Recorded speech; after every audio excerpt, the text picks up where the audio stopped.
Sanshiro's boys, his proud disciples, returning to the Holy Land again. This is your co-host, Tim Amatuli. And I'm Chris Cote. And today we're covering Sanshiro Sugata Part 2.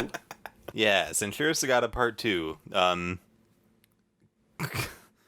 Quite the film. I'm not gonna lie, this one was completely bonkers. I was not expecting this at any point during the Kurosawa podcast. I was not prepared for this kind of movie. This movie is like a fever dream from start to finish. Sanshiro Sugata Part 2 is considered Kurosawa's weakest movie by a lot of people. Including me. Yeah. It was released in 1945, and this is, like The Most Beautiful, state-sanctioned propaganda that Kurosawa had absolutely no interest in making. But unlike The Most Beautiful, it does not seem like very effective propaganda, because I have no idea what the message was.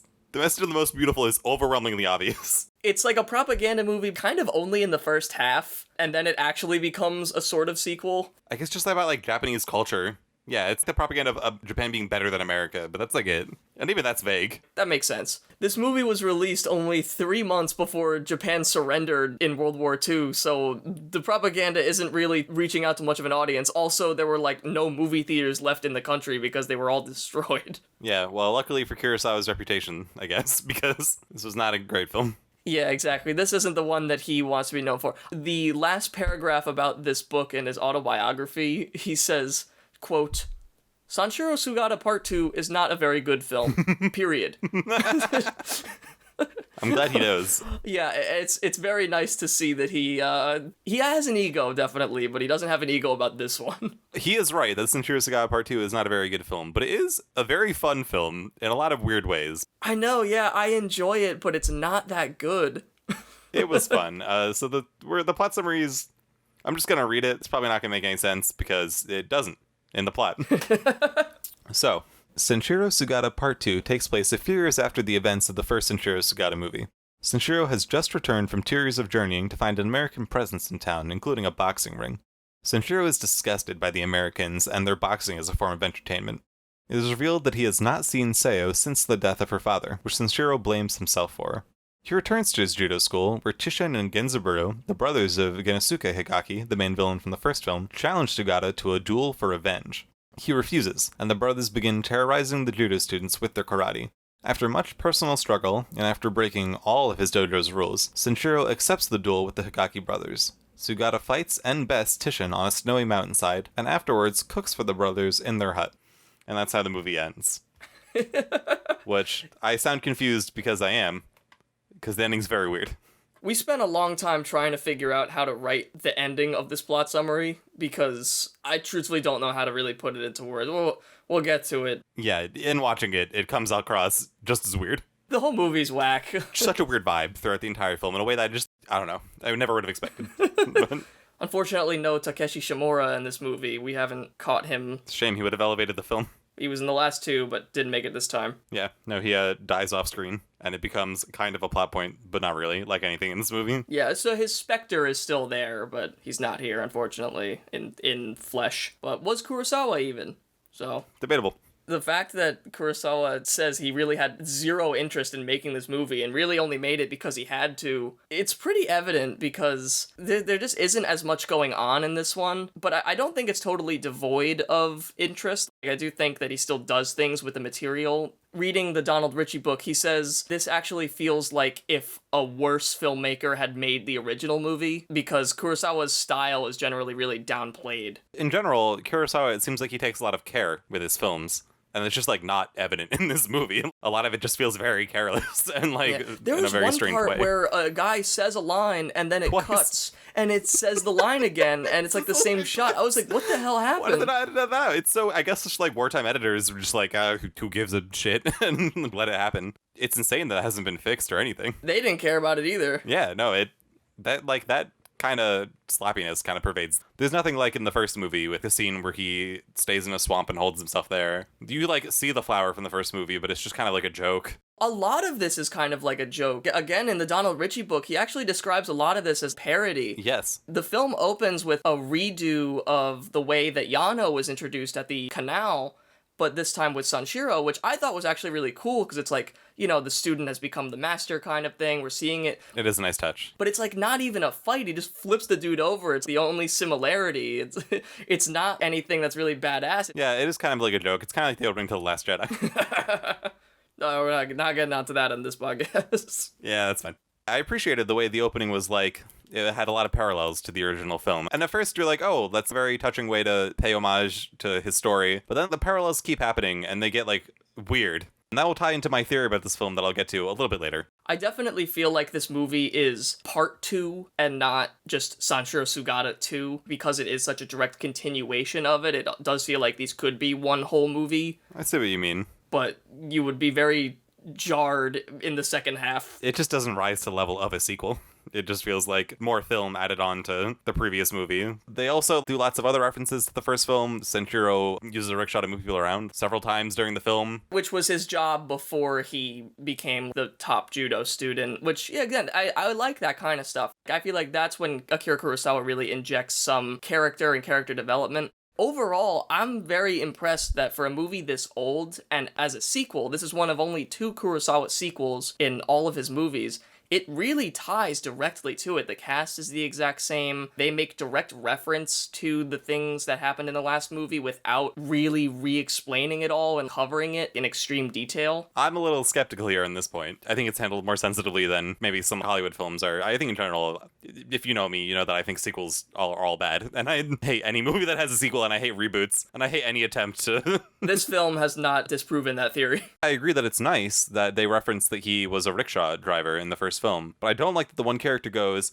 hey, this is like in the last movie when he piloted a rickshaw. I was like, that's like a little too much. Like, why are they going into this? Like, why are they going so ham on this idea of it being a sequel? Going ham sounds very Sanshiro Sugata. Yes, Sanshiro Sugata, the ham-faced, beautiful boy, complete himbo. I do like, my favorite thing about the film, in fact, the only thing that I want to talk about is the fact that in this movie, they tripled down on him being just like the biggest himbo of all time. In the first film, you have to gather that yourself through like the filmmaking. You just can tell that he's like kind of this happy, gullible, clueless guy. Yeah, it was in the intertitles. Yeah, in this movie, it's just...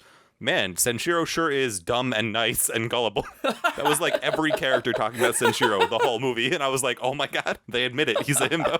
Yeah, the truth has come out. Yeah, that's like what the movie was about him struggling with being a himbo in a world full of cynical people. You say that, but I struggle to figure out what this movie was truly about, because that is kind of my main complaint, is the last movie really did have a lot of spiritual evolution for Sanshiro, where he was this unmolded character who was a brawny brute who really became educated and disciplined student. In this one, he has these ethical dilemmas about fighting and about his responsibilities and stuff, but I don't really understand a lot of his motivation throughout the movie. Like, I paid very close attention. I took notes the whole time, and I was like, I don't understand why he's doing some of the things that he's doing. Yeah, all the character motivations, except the brothers who want revenge, are completely mystifying. I kind of get why he's avoiding Sayo, because he feels guilty, but that doesn't really make any sense. I don't get why he feels the need to fight them, or break the rules, or drink, or like do any of the things that he's doing. He's so torn up about self-imposed problems. Just don't do it. Like, that's the main thing about him breaking the dojo's rules. I don't really know why he's doing it. And even when he does it, they're like, no, dude, you're our best student. We don't care. I kind of like that part. You've broken the written rules, but you haven't broken the unwritten rules, which I liked that. But I was like, I still don't know why he broke the written rules in the first place. I guess he's just that much of a dumb himbo where he's like, this is what I have to do, is break the written rules. And yeah, you're right. The priest is just like, well, those rules don't really matter. We still know that you're a good student of the judo practice. And he's like, well, fine. Well, if you put it that way, I'm still gonna break the third rule and go fight these guys. But yeah, no, that was all very, very strange. And the priest character, who's the one who says that line about the rules don't really matter, the impression I got of him in this film is that he was almost been like Flanderized, which is how they describe on The Simpsons, like characters becoming a stereotype of themselves, caricature of their own qualities. Where in the first movie, he's like kind of an eccentric old man priest, which is fine. But in this movie, he's nuts, making weird faces and yelling. He gets Flanderized. Yeah, and the same thing can be said about the American audience. They're all just these bloodthirsty people watching boxing, which is the obvious propaganda element of this movie. I love that. They are all, it's like a parody. Yeah, it's completely one-dimensional. There's no nuance to them, which as wartime cinema, that makes sense. But it's not very Kurosawa. Like, it's weird. It's still, exactly, we come to expect this kind of depth from even minor characters. He has a really good way of writing these people. And speaking of which, I'm very disappointed that Sayo is such a small part of this movie. Just like completely sided. Like Sanchiro's ghosting her in the beginning of the film. He is ghosting her. Yeah, they run into each other at that temple. Yeah, and it's like an awkward confrontation. I'm like, but that's. He's like, "Oh, I'm back." Yeah, I see. Yeah, you've that. been avoiding me since my dad died, and he's like, "Yeah, I blame myself. It's not his fault though." Like, it's so weird. Yeah, but that's like the definition of ghosting. The American propaganda was completely nuts. The opening is just a sailor who just wants to box people and bully people around and just kick poor people, which is like this impression of Americans. Yes. Which I thought was, I mean, I like that because I'm also anti-American, but it was a lot. Yeah, it's actually, I actually, as an American, would say it's a pretty accurate portrayal of Americans, but their main focus is American culture is savage and... It's like decadent. Uncivilized, and Japanese martial arts is very beautiful, and that's supposed to apply to the entire culture as a whole, and Japanese superiority over the West. Yeah, that makes sense as the propaganda message. I think I was thinking of it in terms of like Western opulence. He's not only disgusted by the box's entertainment, but there's this crazy scene where he's at the boxing match and it keeps cutting to like home looking bewildered and then cutting to close-ups of Americans smoking and laughing and being vulgar. I really like that because it was good filmmaking to show what he was feeling, but it was a pretty wild indictment of Americans. They were just these bloodthirsty, awful regions. Some of them also, I think, in that scene are Asian. It's a little unclear, but it's mostly white people. There are also Japanese people that are in attendance. The American boxer was fighting a jiu-jitsu fighter, so there were jiu-jitsu people there as well, but they're really not adequately prepared for that kind of fight. And then when Sanshiro gets in there, he wipes the floor with the dude really quickly, but that's kind of what happens in every fight. None of the fights here are really good.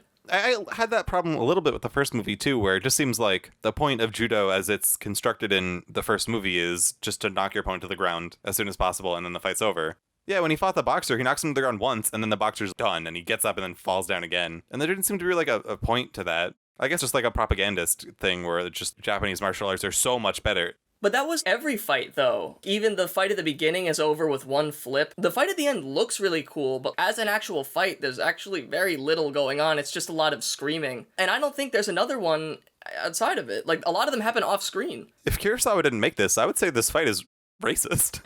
Like, the villain is like a caricature of Japanese culture or something. If an American made it, they would be like, you can't do that. They called that out. The crazy brother, Genzaburo, suffers seizures that make him become really violent and stuff. He's dressed like a character in a no drama. When they give him that bamboo stick, that's a symbol that's applied to, like, evil witches. Oh. There is no question about these guys when they show up. Kurosawa is never the most subtle filmmaker, and this is probably the least subtle thing I've ever seen from him. When these guys walk in with their giant hair, they were completely insane. Screaming. The guy walks in and punches a hole right in the wall. I'm like, yeah, it was like, it was insane. I was like, this is some of the most insane characters I've ever seen in any movie. They're completely deranged. Their brother doesn't even want revenge. Brother comes back and his character is actually kind of a sensitive portrayal. It's weird. Yeah, it's funny that they're like, we need to avenge our brother, and their brother's like, please don't. Don't fight them. This is stupid. I do like what they do to the brother, though. I like that he kind of has this character change from their fight to the death in the last movie. He now realizes the error of his ways, because that character was already a little bit more westernized. We called him Japanese Charlie Chaplin. He had this kind of influence, and now this is another propaganda aspect where he's moved back to being more Japanese because he realized that was all kind of a mistake on his part. Yeah. I thought that was at least interesting, and he and Sanshiro have a very good scene, and especially when they run into Sayo, which is one of the only times we see her. Oh, yeah. We remember that they were fighting for her affection, and so now to see the both of them together where they're both kind of disgraced in her eyes, I thought that was a cool character moment, and it just made me wish that Sayo was in the movie more, because there was so much conflict between the characters. Yeah, no, that was a really nice scene. He sees her and immediately says, actually, I've changed my mind, like, cover me up. But then one thing I did notice about that is it almost kind of looks like a hearse once he moves him away. Like, it becomes much more melodramatic when Higaki is completely covered. He has a flair for the dramatic, definitely. I did like the translator from the U.S. Embassy and how he was like, I wanted to call him like a hotep Japanese guy, but he was like totally fancy and very into American culture. He's like so weird and just this strange, eccentric, fancy lad who really wanted Sanshiro to fight for the embassy. I guess, I don't know, Kurosawa would criticize him as someone who's completely given over to Western preferences, but It was very weird. Yeah, he's not meant to be a good or sympathetic character. He's very one-dimensional, like, unfortunately, a lot of the movie. It's just pretty thinly plotted, and Sanshiro's arc is so hard to understand that eventually I'm enjoying it because I like the character and I like the world that they've created. I like that I'm seeing more of the same story and it doesn't feel different. I take that back. It does feel different because it's being made with so much less care, and it doesn't feel like the same guy made both of them. I like the idea a lot. The idea of like different styles of martial arts competing, which in the first film was jujitsu and judo, and this film with judo and boxing. Yeah, Rocky 4. That's like a very compelling idea, and I think it even like fits with the theme of the first movie that they explore in the second one. It just could have been done so much better. It wasn't the entire movie, that was the thing, because they also apply it to karate a bit, but it doesn't really become about the difference between judo and karate philosophy, or the fact that karate is seen as like a more sloppy, non-official martial art in Japan. It really just becomes this cliche revenge story where Sanshiro isn't really fighting for anybody but himself, I guess. Like, I don't really know. Yeah, the karate judo thing was very underdeveloped. And the perception of karate in this film was really weird. I didn't know that it was thought of that way, at least in like the 40s. Yeah, listen, anything that those guys were doing, I want absolutely no part of. Yeah, it was conceived as like this violent, but like maybe powerful in its violence, like way of... The guy karate chops a tree. Yeah, he karate chops that little tree and it falls over. I'm like, he didn't even hit it that hard. I thought he missed. It's so weird how, you know, by the time that we're born in the 90s, the image of karate is like totally transformed. But yeah, it was very strange in this movie. Yeah, if I had known I could cut through trees, I would have kept with karate when I was a kid. The like 2 days of karate I went to also might have meant more to me if I'd known it was like this. If I had known my true potential like Sanshiro did, I could have been a himbo like him. So my theory, and it's not super well developed, essentially from like the beginning of this film, got the idea that this is basically a commercialized sequel for a mass audience. Cheap entertainment commercial sequel is the way that I could describe all the problems with this film. I think kind of gets subsumed under that. Mm-hmm. In the beginning, when this boxer's beating up this poor kid, and Sanshiro grabs his hand, and then it cuts to Sanshiro, and everyone's like, it's Sanshiro. I imagine the effect was supposed to be audiences going like, yeah, that's Sanshiro, look at that, he's gonna beat up that American. Valorizing these stuff as cultural products. That's kind of the impression I got from the whole movie. Is this was made for like advertising or whatever. It was a very commercial film in that way, which is very weird, unusual for Kurosawa. Again, at this point, the censors are only allowing entertainment movies or propaganda movies. Here, they try to make both. Yeah, badly. And yeah, and it just doesn't come out that well. Although I am entertained. It's entertaining in a really weird way, but not in the way that we should be accustomed to Akira Kurosawa doing. Again, he doesn't like this movie, and when it initially came out, people said that Akira Kurosawa was full of himself because they thought it was him chasing his own success with a sequel, and he was like, actually, I would argue there's less of me in this movie than any other movie that he's made. It's actually the exact opposite. Yeah, I would have to defend him on that one. He redeemed himself in the eyes of the cinema canon. But yeah, this cheap, shitty entertainment that was meant to play on maybe like what an audience wants to see, even though it's bad. And that was like my impression of the whole movie. And that was especially surprising coming from the 40s. Like now, lots of movies are kind of made that way. Not to be a cranky old man. In the 40s, just like, oh, it's a commercial sequel. And the audience is going to be like, Sanshiro, he's going to beat up those Americans. Oh, it's like the first movie with the rickshaw. All over this film was like that impression. And just people being like, oh, I remember him from the first movie. All of that kind of pervaded the film for me. When you're saying it feels like this entertainment film, that's unfortunately the case because it just doesn't feel like an Akira Kurosawa movie. The way it's shot doesn't feel very much in line with them. Like we said before, the editing feels a little bit more sloppy. Yeah. The only thing that really feels the same is near the end when they have that duel, because I think it's visually very stark and cool. I like that they're pretty much all silhouettes, but they have this weird black outline around them that's kind of bouncing off them. They're like the galaxy brain memes on the hilltop. It's capturing the same kind of effect, and I thought it was weird, and it kind of put me in like this weird hypnotic trance watching it. But again, like when I think about what the actual fight was, it was nothing. It just rolled the guy down a snowy hill like I used to do when I was 2, and then all of a sudden the guy's like crippled. The whole last fight was very weird. I did think when he rolled down the hill and jumped down there, I was like, oh, that's very Star Wars. Revenge of the Sith battle on Mustafar combat in this scene. George Lucas's influence is Sanshiro Sugata Part 2. If the Hidden Fortress influenced Episode 4, then this movie influenced the prequels. And the drop in quality is actually the same as well. There are still good shots in here. Every once in a while, there's a moment where I was like, there he is. Like, that's like actually an interesting way to do something or a nice cinematic touch. My favorite shot was when Sanshiro was meeting with the priest or monk or whatever he was, and they were talking about the philosophy of judo, and we cut to this far shot of the two of them on opposite sides bisected by a giant post in the middle of the room. I'm the sucker for limited space and for things bisecting frames. It's rarely done with something that large, and I thought that it still illustrated that even though Sanshiro has grown so much, there is still a huge divide between him and where he eventually should end up after years more of practice. Because we think about it, it has only been a few years. In the grand scheme of things, that's not a lot of time for him to make this development. Yeah, and in the words of every character, he hasn't developed at all.